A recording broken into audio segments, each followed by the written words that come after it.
Hello, everyone. This is another episode of Candic Craic. We have another special guest in Europe, and we have co-host Richard. So, Richard, how are you doing? I'm well, Oscar. Hope you are too. I am very well. And Jane, you are based in Switzerland, right? That's right. Excellent. So, tell me a little bit more about yourself, how you actually end Mm. up in Switzerland. Yeah, that's a question that everybody asks me, and especially when I tell them that I come from New Zealand. They go, here they get, there's two questions I get asked. They go, New Zealand, it's such a beautiful place. What are you doing here? And then they either tell me I've been there and it's a fantastic country, or they say it's on my bucket list and I want to go there.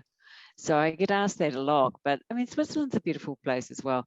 But it is, I think it, for those people out there, because this is mostly a psychology audience, they'll know it's escalation of commitment.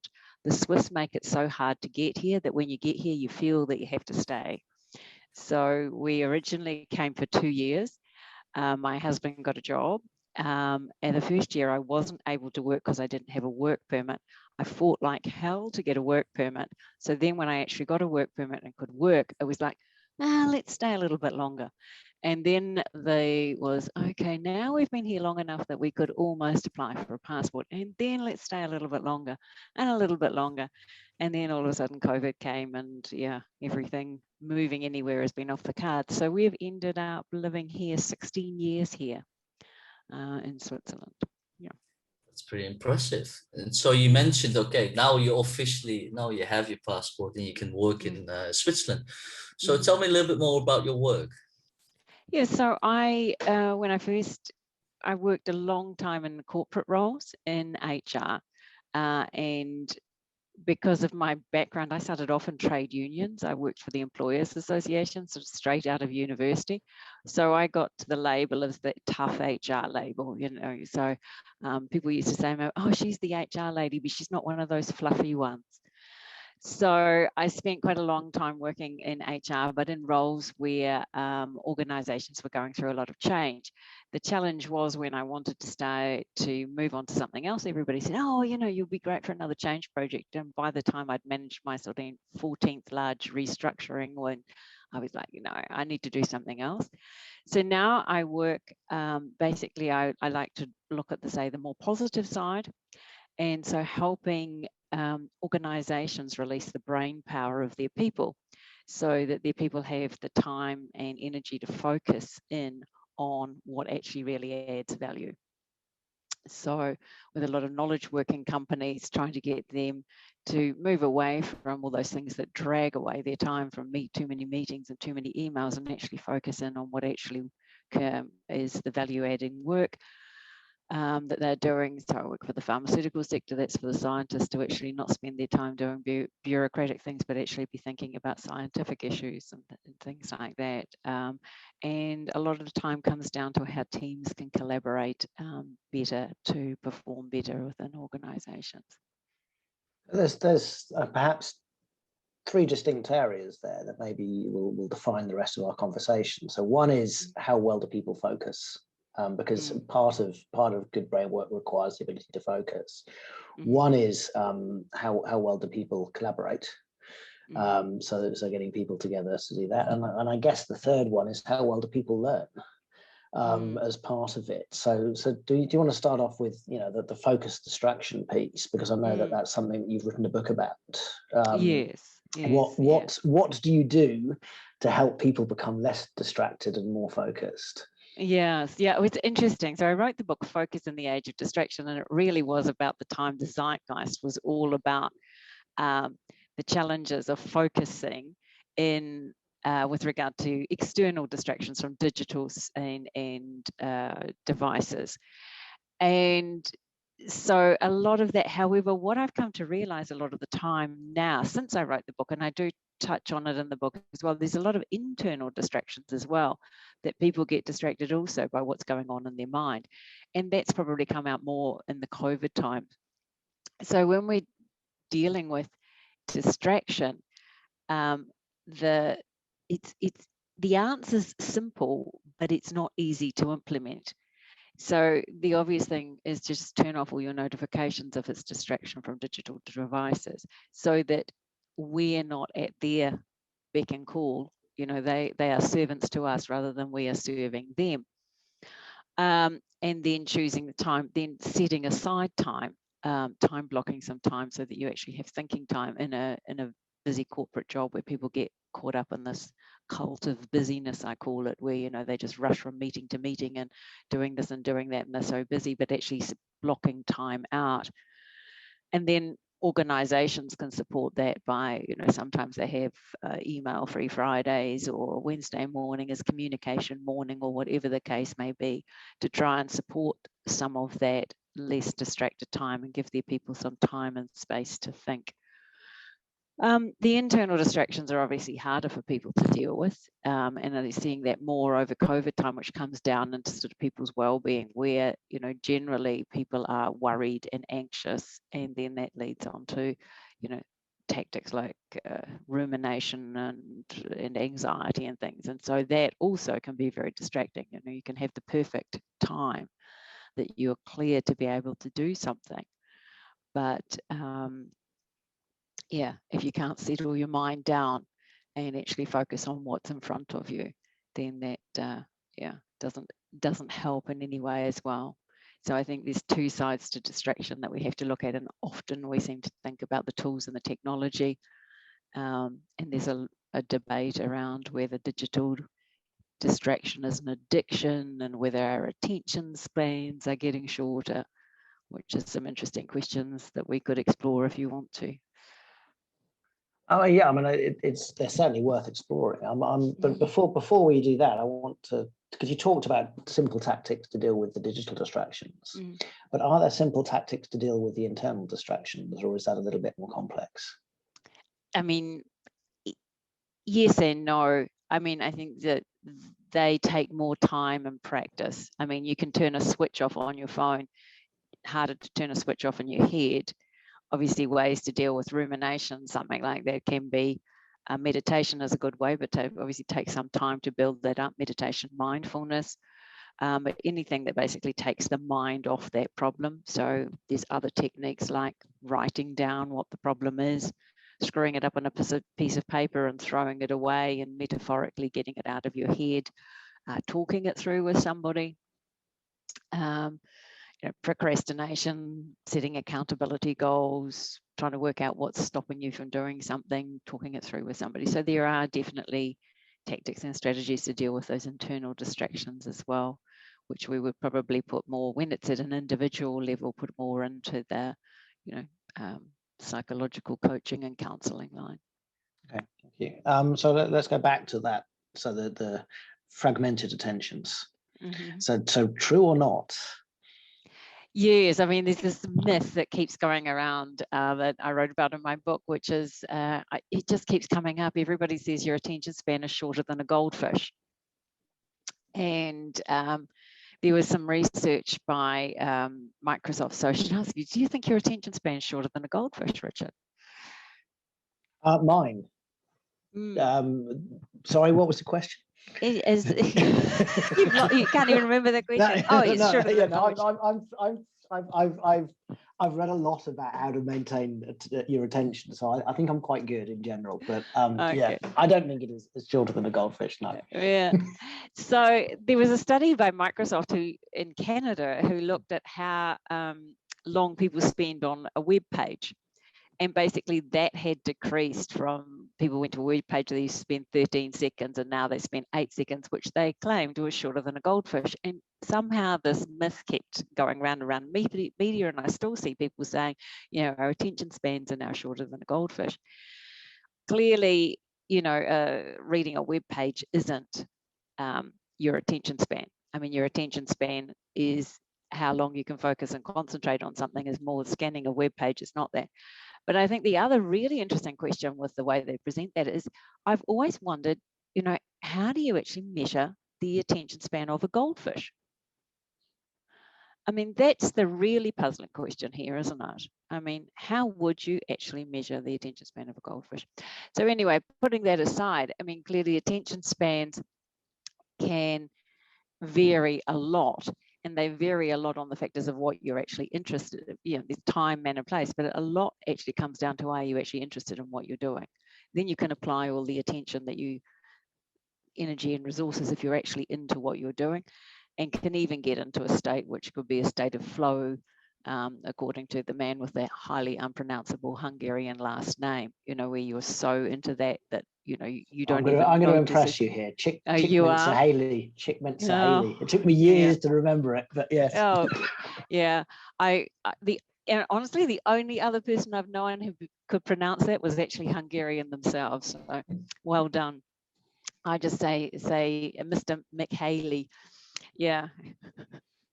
So yeah, so he so they're getting into the state of flow. I mean, obviously in that, I mean, hours just go by, and then people are concentrating and they're focused and they're using their time and attention in a way where they feel like they're achieving something and making a huge progress. Yeah. So the attention span issue, if you go back to schools and classrooms, you know, they generally say it's somewhere about 20 to 30 minutes, which makes you wonder why we always set lectures at university or school classes to be around about an hour or something. But obviously it hugely varies. But I don't seriously believe that our attention span has gone down to a few seconds. And I do think, however, our society, I think we've still got the capacity to have longer attention spans, but I do think our society rewards and encourages fragmented attention by trying to attract us away to things by bright, shiny objects, whether that be a phone, whether that be an advert, whether that be a flashing sign, whatever they try and attract us away, using those psychological principles that we know engage us. And then in the social media, I mean, it's the same way as people get addicted to gambling with a variable reward, you know, behavioral paradigm. Yeah, so it's almost fragmentation warfare. I'm trying to hack into your mind and fragment it slightly in order to get money out of you. Yeah, exactly. So if you look at Nir Eyal and his two books, I mean, he wrote the first one, Hooked, which was all about how you actually would use the principles to actually attract people's attention. He then wrote, and obviously felt guilty later, and wrote the book Indistractable, which is about how people can actually manage their attention and focus so that they aren't distracted by these things. Yeah, so it's interesting to see. However, I'm sure Hooked is somewhere more popular with marketers, and Indistractable is a more popular book out there with people, and, you know, a bit of a challenge between the two. So I mean, I've had this conversation in L&D kind of spaces before, where you talk to these people who do the micro lessons, where it's like 90 seconds to teach you something, because there's that's the length of attention that we've got. And my argument was always, well, if we can't attend to much, why is everybody binge watching complex television type shows? You know, why do we get people sitting for 4 to 5 hours in front of something like Game of Thrones, where you've got 17 different plots going on simultaneously, and you know, it's never fitted with me. And I think it's to do with content. So if I've got a choice, but this goes back to your webpage thing, if I've got a choice of it's rubbish content, then I want to be on it as little as possible. Whereas if it's good content, then yeah, absolutely, I'll be there for days. So it's something to do with the quality of content, I think. I think it's hugely to do with the quality of that content and your motivation to be engaged with that content. So the content could be great quality, but I'm just not interested in it. You know, I just, you know, it's super content, but if it's not my topic, it's not my interest. So you've got to get that mix between your interest and motivation and good quality content. But good quality content probably varies from person to person as well. So definitely, you know, I don't believe that everybody's attention spans are shrinking, but there is certainly probably for educators and learning professionals, there probably is a limit. The bar has been raised where people are no longer going to sit politely through PowerPoint presentations, you know, just being told information. and that shift of getting people engaged in the content and getting them thinking through the content, obviously has happened in L&D for years, but you still see those old-fashioned trainers out there standing next to their PowerPoint, or these days sitting in their webinar, just talking to their slides. And so they don't create a framework where the people actually think about the theory and how it applies and how they can use it. And it's just information giving, and that's supposed to be considered learning. So one is the content, but then how it's presented. It's not the 90 seconds, I don't believe, it's due to the attention span, but it's how you actually get people to actually think about that in their context, with the view to actually moving it out into the organisation so that they're actually applying that when they move into a different non-training context. So I'm also interested, is there a positive side to distraction? Because I've read bits and pieces of stuff around that, but I'll be interested if you've got more information. Yeah, I mean, I'm always interested. I'm sure you've heard about deep work, and I'm always interested that a lot of that will flow. Most of that work seems to be quite individualistic work.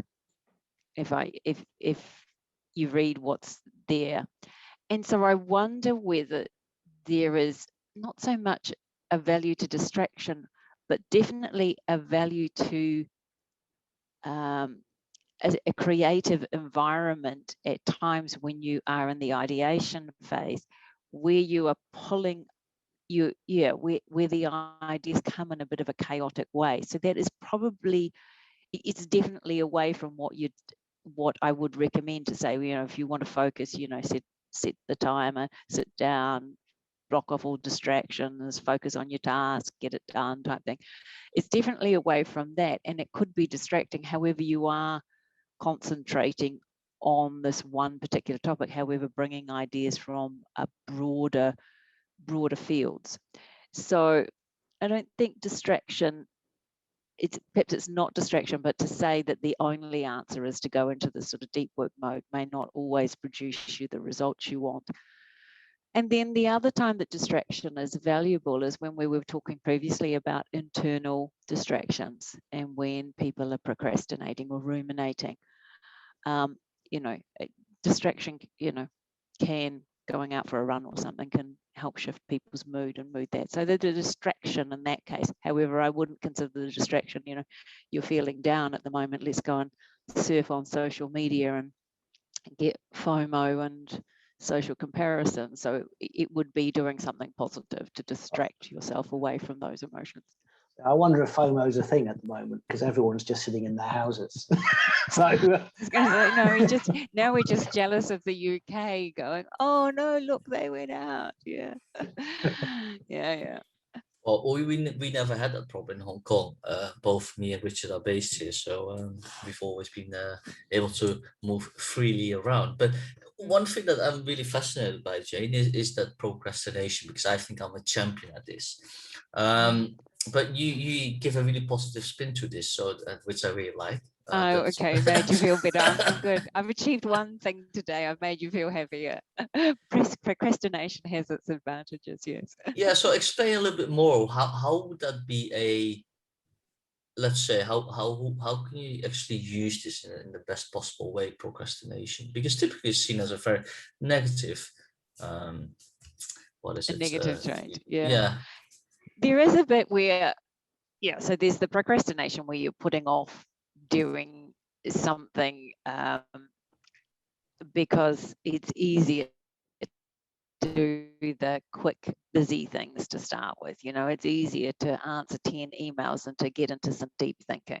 And there's that sort of procrastination where you're avoiding some work. And there's probably what I would call some positive procrastination, is that we've been joking.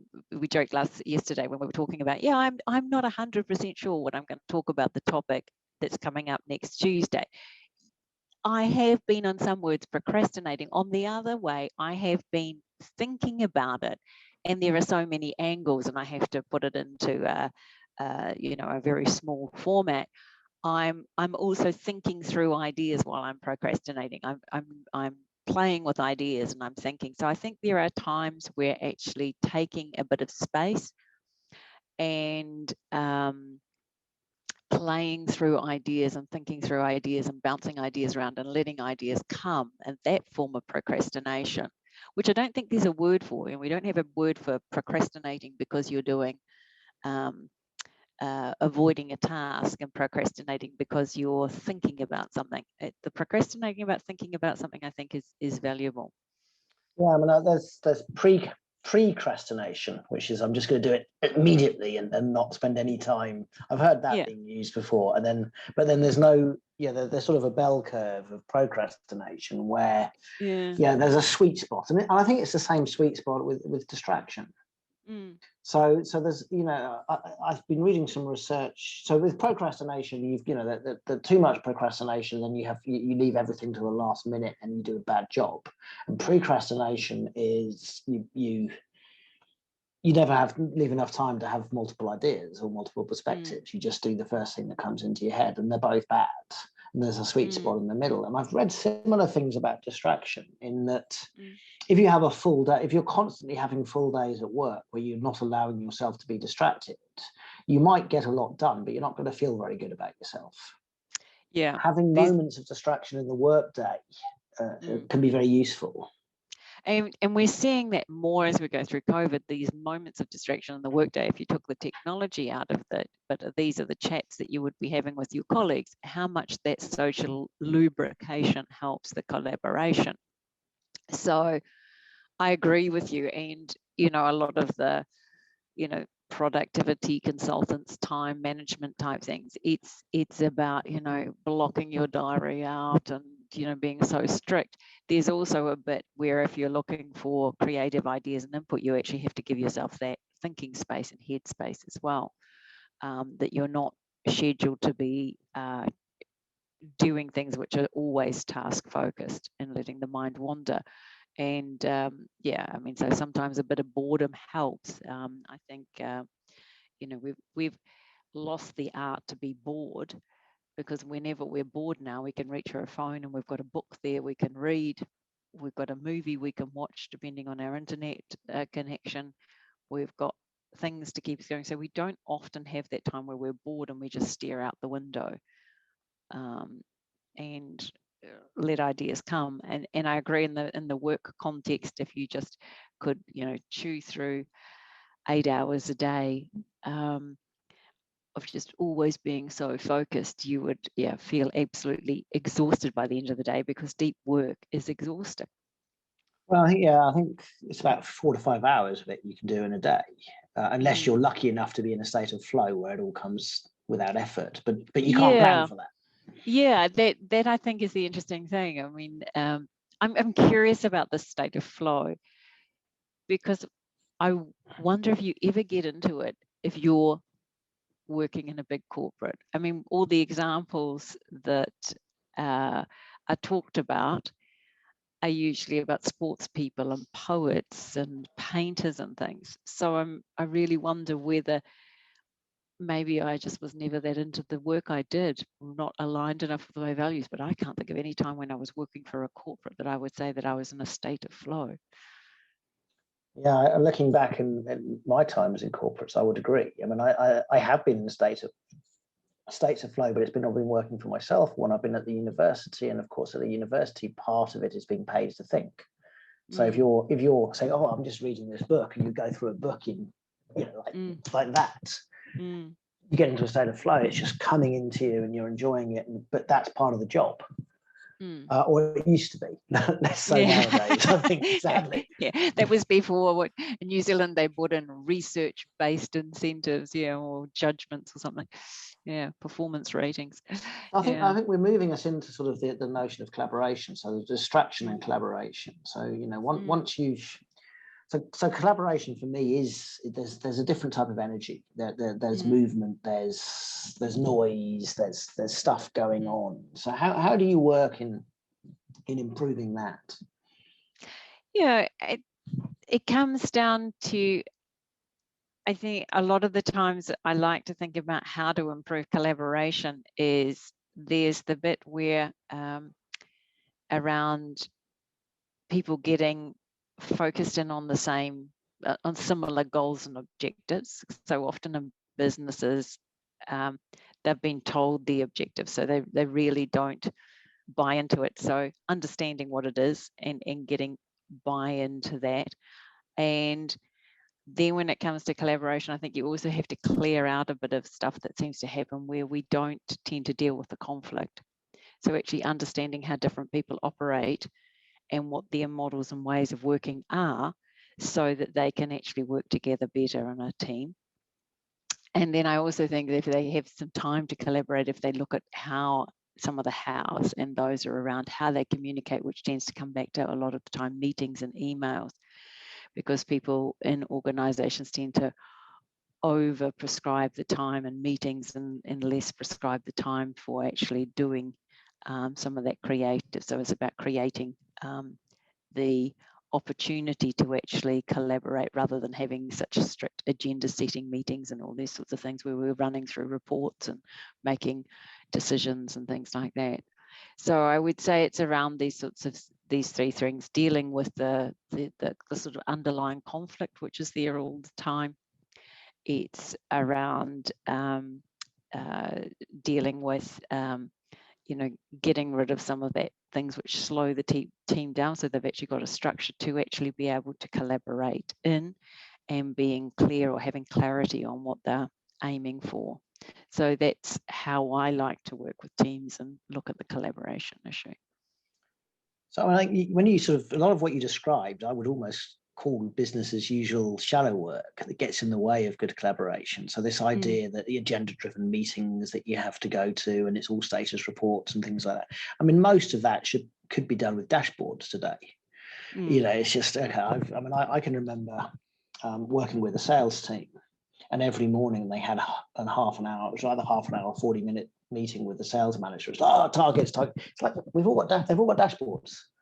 They know what their targets are. What is the value of you telling them what their targets are again? To motivate them. So that for me is not collaboration. And then when you said agenda, I almost stiffen when I hear of a collaboration meeting with an agenda, a set agenda, because it's just, it doesn't happen. It's somehow more messy than that. Yeah, what I like to do sort of in practical terms is create a number of different canvases, and when we're physically there, use a way that it structures the ideas that come out. But what I find is that people like to see an agenda at the start, even though it's fluid. Maybe it's because I work a lot in Switzerland and people are used to structure. They feel very uncomfortable if you come in and say, it's all too loosey-goosey for them. So to have some structure and to have some plan of what issues you will deal with and in what time gives them comfort. So I agree with you, and I think you and I and Oscar, some of those people that probably watch this, can cope with having time without a structure in it.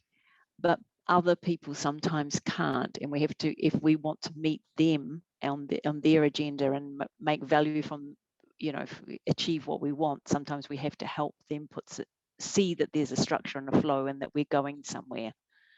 Yeah, interesting. I mean, Oscar's been part and helped me run some of collaborative practice kind of things, and there is always a structure, but it might not be obvious to the participants at the beginning. Yeah. So that's you lead them in. So the way I work is I try and lead them into the structure. Now that might, the Swiss experience might be somewhat different.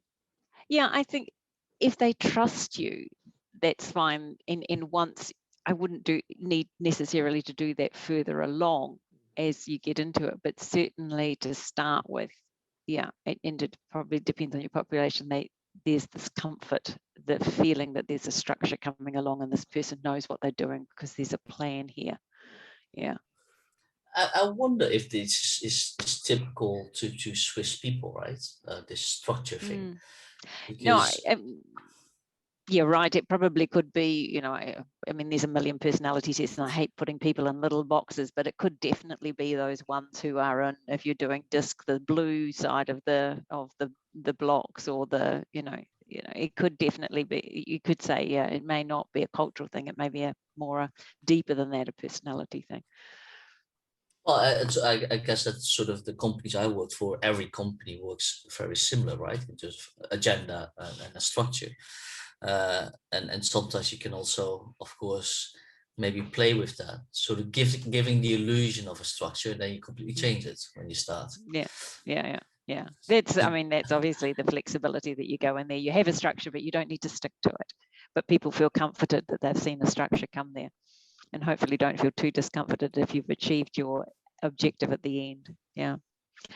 Despite having not followed the structure.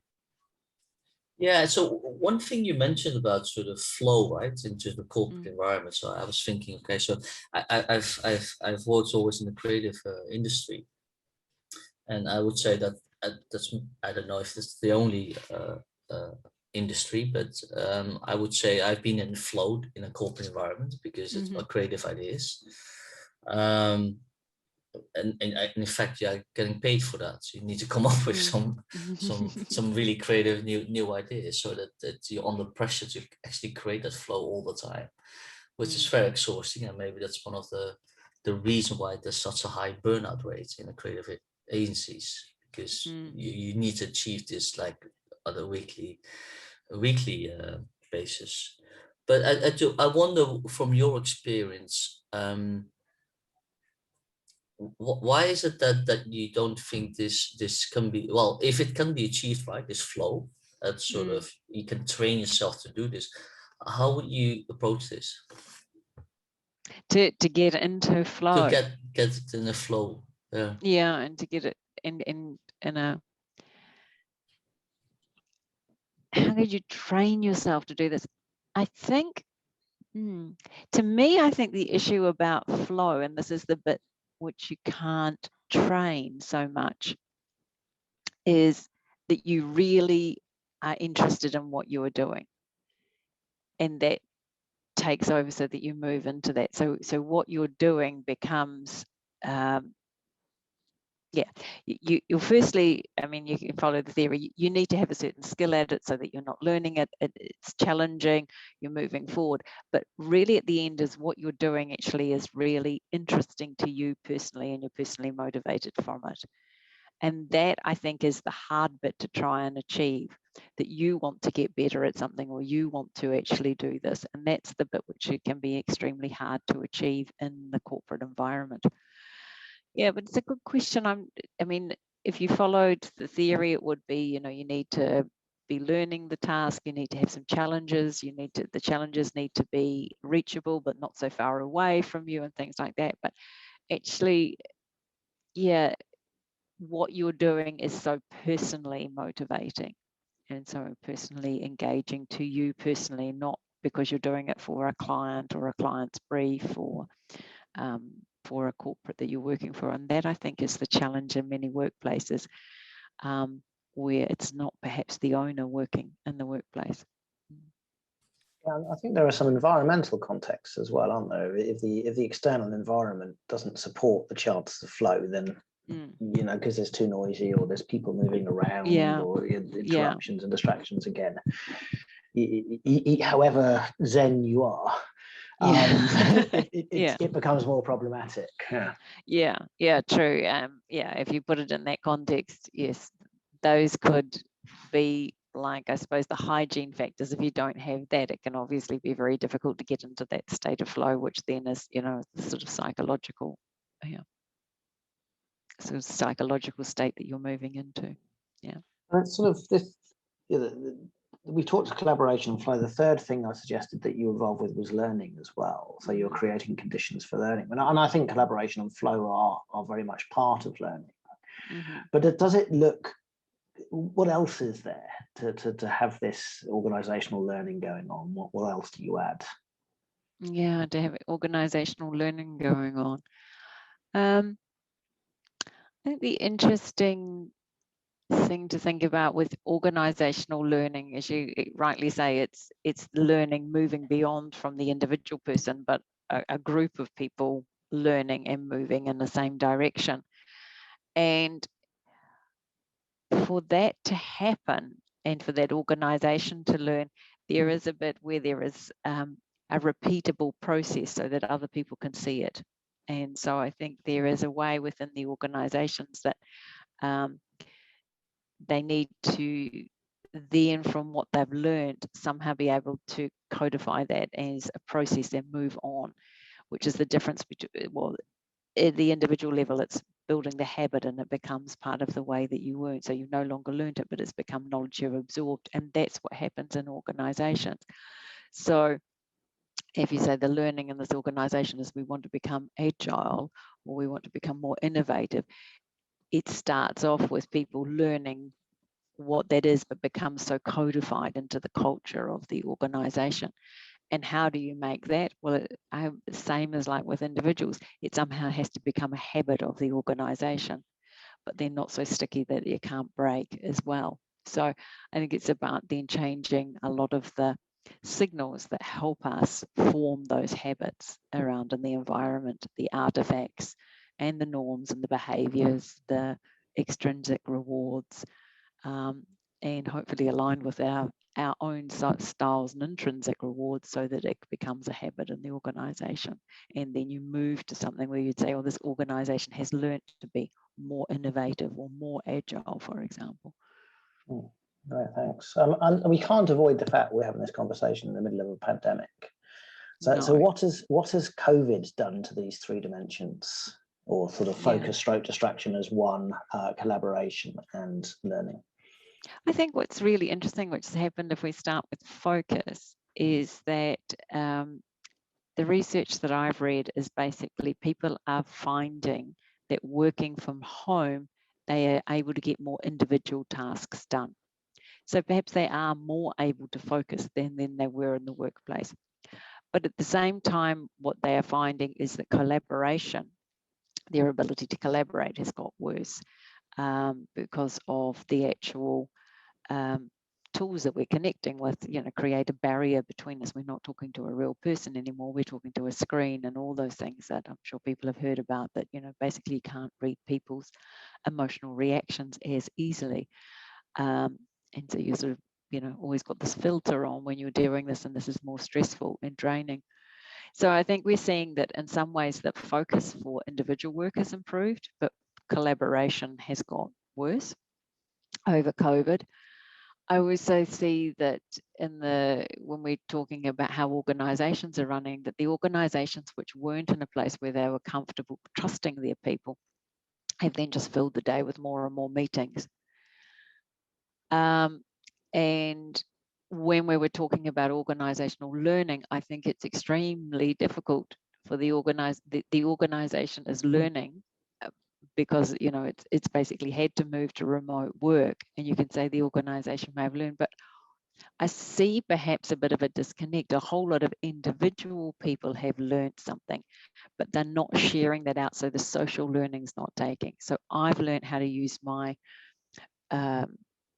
in Microsoft Teams or Zoom or whatever. I've learned to do this so that I can get by. But is that coming, has that led to a bigger change in the organisation of them being, now they feel digital, but are they really digitally transforming? Or have they just basically shifted everything that was a face-to-face meeting into a virtual meeting, and they feel it is digital, but they really haven't made actually any of the transformations which are required to actually move to digital by, as some of the things we were talking about. I think one of the big advantages of a digital meeting is you can hide your boredom much more easily if you switch your screen off. So you can be even more distracted. Distracted. So yeah, and I think I agree. I mean, we've had other conversations a bit like this where that, and I think that the pre-COVID research suggested that this is what would happen if everybody was working from home. I mean, it's collaboration is going to be difficult. Learning is going to be difficult, but productivity and focus for some people, especially those who are trusted, as your point, is going to go up, but potentially it's going to go down for those who are not trusted because they're going to be interrupted by needs to be on Zoom calls the whole time. And it depends what your work is. I mean, it'd be interesting to ask Oscar, but I mean, in the creative thing, if your creative work is working by yourself and having a lot of time and space, and it's an individual thing, or if your creative work involves getting lots of people together, how would that work? How does that work in a virtual environment? The interesting thing that the research I've been reading is that so collaboration, of course, is great, but the kind of the great ideas, right, the really breakthrough ideas, that typically, from my own experience, but also the research that I've been reading, is actually done in solitude. Because you kind of need to process everything, right? So you've got all that information, and also personally, I experienced the same thing, where if I really need to think about a problem and try to kind of make sense out of that, is to allow myself to have time to reflect, right? That can be quite a long period. It's not a few minutes. I wonder if that's one thing that we are missing, right, in a virtual space, because people feel very awkward when there is a silence. So we need to fill that up all the time. Exactly. Yeah. So that's one thing that I've noticed quite a lot in online. And the other thing that I observed with Zoom is that I have the opposite effect, right? So I focus way more on the screen than if I would meet someone face to face, because my eye would go left and right, right? So I look, if I would stare people direct in their eyes, it's very uncomfortable. But what happens with Zoom, because you don't actually stare people straight in the eye, you kind of look next to it because of the camera. So, but I still focus, right? So I can stare longer, which actually is in theory way more exhausting for me.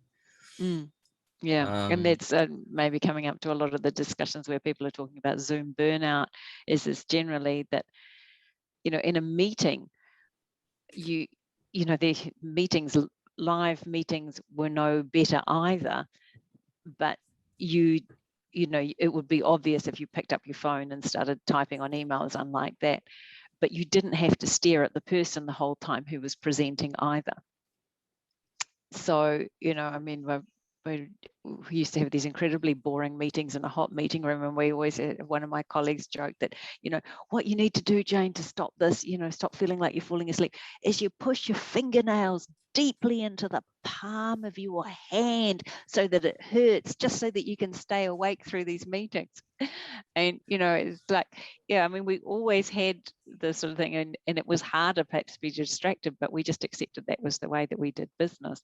But you didn't have to be staring right in the eye of the person presenting either. So it's definitely a different dynamic, which people are finding draining from that different interpersonal interaction. But I think they're also finding it because it's just a constant row of meeting after meeting after meeting. There's no variety, there's no breakup, there's no walk from meeting room A to meeting room down the other end of the place. There's no chit chat over the coffee. It's just constantly on 24/7. I think that's one of the things that might have happened at the end of that finger in the palm, hot, boring meeting room is you'd walk out with that colleague that told you to do it, who also knows it's boring, and you said, "Oh my God, that was terrible, wasn't it?" He went and he rolled his eyes at you and go, "Oh yeah." So you'd have that in between space conversation about just what happened went on. Whereas now we're just going, right, one Zoom call, another Zoom call, another. There's no breakdown in between as to what was that all about, where was the value in that. Why? What do we? Because that all tends to happen informally or semi-formally. So the burnout is the fact that we don't have space to do that anymore. Yeah, and it seems too intrusive to have phoned somebody or booked in another Zoom call to say to somebody, "Did you just find that meeting incredibly boring?" That seems too gossipy. Feels unprofessional. But you would certainly set it in a face-to-face setting. Yeah, and they could just record it as well. And the recording's on as well. I think Jane, I think you refer to this in-between time between meetings to Salami time, right? Yeah, salami slicing is basically your time ends up being basically chopped up into small salami slices so that you never have any of the space to actually think. As you were saying, you need time to think. But if all your day is, there's no big parts of your day because everything is chopped into basically usually hour or half-hour slots. And so, go and get creative, Oscar, in 30 minutes, between these 6 other meetings you've got today. So it's if there's not time given, and some organizations, deliberately put that in, book in some time because they are seeing the value. I think they're seeing it more as a reaction to the burnout, but hopefully they're also seeing the value of giving people time, space to think, because otherwise the time just goes and is lost in endless meetings. I think even beyond just the meetings, there's content overwhelm, because we've talked a little bit about poor content already. And I remember one of my clients saying to me, they said the worst thing about COVID is my inbox full of emails with answers to questions that I don't have. And so that sort of, we've just, because everyone's worried about the next buck. There's just content coming at us from all over the place, which is, what is good, what is bad, what should we look at? It's totally overwhelming. And then you've got the Zoom calls on top of it, and then you've got no time to sit down and think through where the value comes from. So you don't have Oscar's solitude, those moments where the ideas come. And I wonder if that is that lost solitude. That maybe the last bits are being stripped away, and that's quite, and how worried we should be if that's the case. Yeah, that's interesting, because on the other hand, we're seeing people who loneliness is an issue. That if you live alone and single, I mean, you look at the statistics, the people who are struggling, single people who live alone, and so they might have work, but they've got too much time. Mary Aiken's work talks about cyberspace amplifying the emotional experience. So if you're living alone and feeling isolated and everything is going on in the digital realm, those feelings will become amplified. But the same if you're feeling overwhelmed and I've got no time because there's just all of this stuff coming at me, that will be amplified as well. I wonder if, and again, this is just ad-libbing, it's not something I've thought of before, but I wonder if that might be what's going on. Yeah, because perhaps you're feeling overwhelmed and other people are feeling lonely, because that could be part of it. And I think there's the bit where sometimes lonely people could go out to a space where there were other people, like in the district I live in, there's a number of older people who go down to the cafe on the corner when it was open, and they would sit there and read a paper and have a cup of coffee and chat with the waiter or the waitress. But I think that was, they could have drunk the coffee and read the paper in their own home, but they feel less lonely doing that out in a space where they see other people. So that may have not actually been very true connection either, a very deep connection, but somehow it made them feel less lonely, even whereas online perhaps it amplifies that feeling. There's just a whole blather of information going on out there. So if we move forward, Jane, and we kind of know you've been thinking a lot about sort of deep thinking. If you look at the environment that we live in, right? So we have, as Richard mentioned, we have this sort of constant barrage of information that's coming to us: mobile phones, Zoom calls, TV, Netflix, you name it. So how would that look like then if we could move forward? Because if we continue with the speed that we are now, the information that we have right now, that is not looking so well, I would say. But I'd like to hear your opinion, because maybe you have a way more positive view on this. I think what we'll move to is that people will start paying for good quality content and information, and unsubscribe from these free sources that bombard us with fake news to advertising. I mean, we didn't even touch on the content and the topic around fake news, but as we, as the news is, we've moved from print to social media and digital devices, I think one of the things has been that basically we get this content, but it's free, but it's rubbish most of the time, and people have only just started waking up to that fact. Whereas previously, you still got bad news in the newspaper, but you read it at a certain point in time, and of course there were crap newspapers and good newspapers, but you could choose where you invested your time and money in getting something where an editor had actually reviewed it and read it and fact checked the articles and these sorts of things. So I think we'll move back to that if you want, you'll kill the Facebooks, the LinkedIns, these sorts of platforms, which overserve your content, and you will move into something where you pay to get the content that you want and that you are interested in, and matches you, as we were talking previously. Do you want something which is a deeper, longer story, which takes longer to read? Do you like short, quick things? But we will move to that. So that's where I see it going in a positive version of the world. Yeah, we choose to stop being bombarded, but we pay for that service. Yeah, I mean, there's quite a bit of research that's suggesting that long form content is making a return, that people are craving for it, because and social media doesn't do the job anymore that they were looking for. Yeah, and LinkedIn is basically made, if you write an article, they're not promoting articles anymore. People move to other platforms. Then also interesting over this time, the trend to move to audio, like with Clubhouse and similar things like that, where people feel that gives them closer, real connection, even though there's less visual cues than video. So I think we are seeing more opportunities to engage in different ways with content coming out. Yeah. And people will make more choices, and it will move away from a couple of big monopolies basically out there at the moment. Okay. So I'm going to go into the last question now, Jane, which is the what we call the $9 trillion question.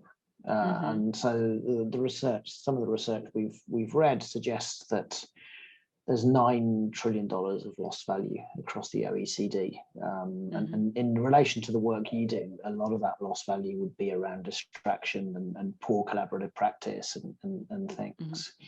So if your work could be injected to organizations across the planet, what would organizations look like? What my dream would be is that everybody would work 20 to 40% less. So while there's an economic benefit, but we would achieve the same financially. And that would then result in better well-being and people actually having more time to do other things, spend time with their family, write poetry, do whatever they do. So I easily see in organizations, I think the example you can look at is the 4-day work week. People can easily, if they're working in the knowledge work and they're not doing highly repetitive administrative tasks, and that they can usually get back 20% of their time. And if they can get back 20% of their time and have that extra day for themselves, their families, whatever their projects and hobbies, I think we would be a very different society that may not, that would result in economic benefits above and beyond saving the money which we are losing due to poor work practices, this 9 trillion. So that's where I see the benefit coming in. So is that, and getting there, is that just removing the distractions? Or there's other stuff that needs to happen? There's definitely required. If you look at the 4-day week example, they also had to align processes and make them efficient and get rid of the bureaucracy. So I think the combination is getting rid of the distractions, getting rid of the organizational drag, freeing up people's time and energy to focus on getting done what is of value to the business. So I come back to, the business, the way our organizations are run are sucking away people's time so that they're not actually dealing with solving the customer's problems. I like the 4-day work week concept. I was just talking with Richard about this, that it actually may be very feasible, right? So I like to kind of finish on that note as well. It was a fantastic 60 minutes, Jane, and I like to thank you for your time, and Richard as well.